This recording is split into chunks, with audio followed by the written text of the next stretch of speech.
Isang buwan na lamang at magpapakitang gilas muli sa ibabaw ng ring ang ating former 3 Division champion John Riel Casimero sa bansang Japan kontra sa pressure fighter na si Saul Sanchez. At sa kauna-unahang pagkakataon ay nalalagay ngayon sa seryosong peligro ang karera nitong si Cuadro Alas dahil sa isang mistulang pagkakamali na itong si Saul Sanchez ang napili ng Treasure Boxing Promotion upang ipangtapat agad kay Cuadro Alas. Para po sa kalaman ng lahat ay 3 beses kung lumaban taon-taon itong si Saul Sanchez. At ating pang idagdag ang nasabing American-Mexican fighter ay nagte-training sa Amerika at ito ay may estilo bilang isang volume at pressure fighter. Kumbaga ay mabilis pong makaubos ng stamina ang isang pressure fighter. Keep in mind na hindi po sasapat ang isang simpleng panalo para kay Cuadro Alas. Kumbaga ay kailangan nitong ma-knock out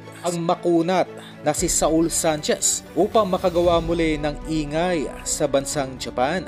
Dahil kung magiging dikit ang panalo ni Alas kontra dito kay Sanchez ay paniguradong babaksak pa rin ang ranking ni Casimero sa international boxing at posibleng tuluyan na ring mawala ang slot nitong si Casimero kontra sa Japanese boxing superstar na Oya Inoue.